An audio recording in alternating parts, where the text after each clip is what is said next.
Estamos con el profesor Carlos Gutiérrez Martínez de México, quien ha venido justamente a este taller internacional que se realiza aquí en el CIVIT a participar en este intercambio de experiencias. Desde ese punto de vista, profesor, ¿qué experiencias tiene de México respecto a los desastres naturales? Bien, puedo decirle que hay una línea de partida muy clara para México, que fue el terremoto de 1985, donde tuvimos una gran cantidad de edificios colapsados, una gran cantidad de víctimas, particularmente en la Ciudad de México. Eso hizo que hubiera una reacción muy clara, muy fuerte por parte del gobierno mexicano para atender las cuestiones relativas al riesgo mucho antes de que se presente el desastre. La idea no es esperar que ocurra el desastre y recuperar a las víctimas, atender a los heridos, sino revisar cuáles son las causas iniciales, las causas fundamentales, es decir, conocer cuál es el tamaño máximo de los temblores que pueden ocurrir en un determinado lugar, cuáles son los bienes expuestos, en este caso, por supuesto, la población, la infraestructura, los hospitales, las escuelas, los edificios de oficinas, y establecer cuál es la medida con la que podemos nosotros reducir el riesgo. En este caso es reduciendo la vulnerabilidad, haciendo, voy al grano, construcciones más seguras, con mejores materiales, con mejores sistemas constructivos y sobre todo que la gente conozca cómo darle mantenimiento a esos edificios. Un aspecto muy importante en el que se ha hecho énfasis en México es que todas aquellas construcciones que han sido bien diseñadas,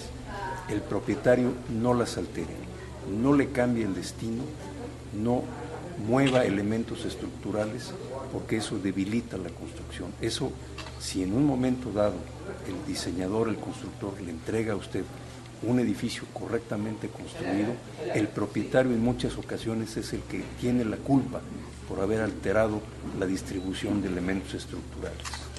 Y lograr esa experiencia, ese nivel de calidad constructiva ha generado sin duda la aplicación de sistemas antisísmicos. Sí, debo decir, hay progreso en el sentido de la prevención. Todavía hay muchas deficiencias, particularmente en la aplicación de los reglamentos de construcción. Esa es una de las líneas de trabajo más fuertes que hemos estado manteniendo, porque esa es la regla, es la forma en que se va a disminuir esa vulnerabilidad. El atender el reglamento de construcción, los procedimientos correctos para usar los materiales o para diseñar un edificio, eso es lo que lo va a hacer poco vulnerable, y en el momento en que haya un temblor, ese edificio va a resistir, puede tener algún daño, pero el punto central de todo esto es que el edificio no se colapse. No queremos tener víctimas, por supuesto, pérdida de vidas humanas. Al margen de esas deficiencias que aún todavía se observan, ¿qué alcance ha logrado hasta el momento en seguridad constructiva México? Bueno, en cuanto a las edificaciones que se han realizado posterior a los años 90, digamos, tienen un margen de seguridad mayor. El reglamento de construcción de la Ciudad de México es el más revisado, es el que se actualiza con mayor frecuencia y en el que se aplican los resultados de los experimentos que se hacen en universidades y, por cierto, en el CENAPRED, en donde se conjugan todos esos resultados, esos conocimientos, para lograr la mejora de las normas de construcción.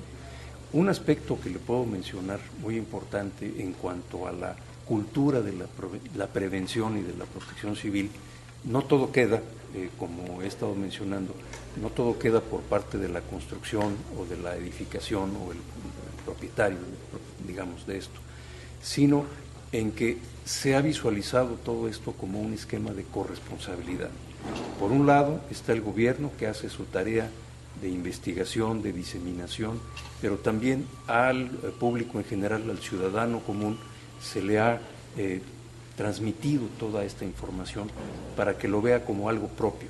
No es una tarea solamente del gobierno, es una tarea también de los ciudadanos el utilizar correctamente los edificios, el construir su casita con las normas de construcción, mantenerla correctamente y sobre todo colaborar con todas las medidas preventivas antes y durante una emergencia.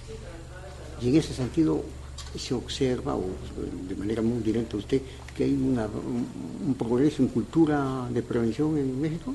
Sí lo hay. Mire, entre otras cosas le puedo citar un paso importante que se ha dado en el caso de mi país, en donde el tema de los riesgos, el tema de los fenómenos naturales, el tema de la prevención, ya están incluidos en los libros de texto de los estudiantes de primaria. Ya no es un asunto solamente de diseminar a través de Internet o de hablar en conferencias o de repartir documentos entre instancias de gobierno. También está toda esta información al alcance de los estudiantes de educación básica y está teniendo un resultado muy positivo. Un aspecto, por ejemplo, que hemos notado relevante es que la participación en los simulacros es muy entusiasta por parte de los estudiantes de primaria y secundaria.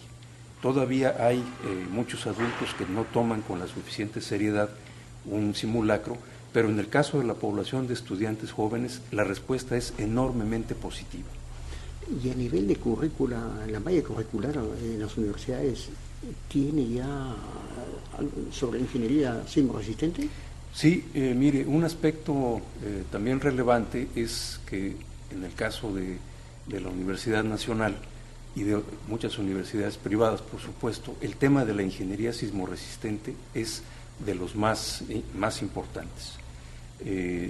Uno de los beneficios, digamos, de participar en foros como este, con la UNESCO y con otros países, es el conocer cuáles son los avances, cuáles son las medidas que han dado resultado, cuáles son aquellos intentos fallidos en otras circunstancias, para aprender de la experiencia ajena.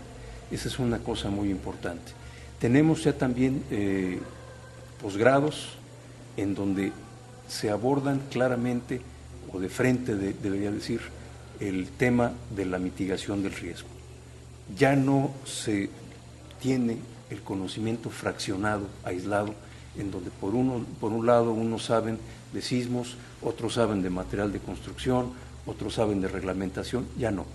Integramos todas esas disciplinas en un solo posgrado para que quien se especialice a través de esa escolarización conozca las causas, las formas, los procedimientos, las recetas para mitigar el riesgo. Y desde su experiencia, ¿qué recomendaciones fundamentales haría para los peruanos? Mire, un aspecto que se ha estado mencionando recurrentemente en foros como este es que la receta para que no haya heridos, para que no haya víctimas por temblor, es construir de manera segura. ¿Cómo lo puedo hacer? Puedo utilizar, debo utilizar el reglamento de construcción, está al alcance de la población, aún para aquellos que tienen o que planean autoconstruir con sus propios medios, construir una pequeña casita, está al alcance de toda la gente el procedimiento para utilizar los materiales adecuados, para construir con la suficiente seguridad y para actuar en algún momento que haya un sismo. Si hay que desalojar un inmueble, mi oficina, un cine, etcétera, todos esos procedimientos están al alcance de la gente y eso es lo que hace la diferencia para que no haya un muerto o no haya un herido. Estamos hablando de la diferencia entre la vida y la muerte. No lo hago de manera dramática, pero hay que visualizarlo así. El construir correctamente nos da la seguridad de que un inmueble no se va a colapsar. De esa manera podríamos pensar que tiemble cuando sea, no importa el momento, si es ahorita o es mañana, si este edificio está bien construido, no me debo preocupar en exceso.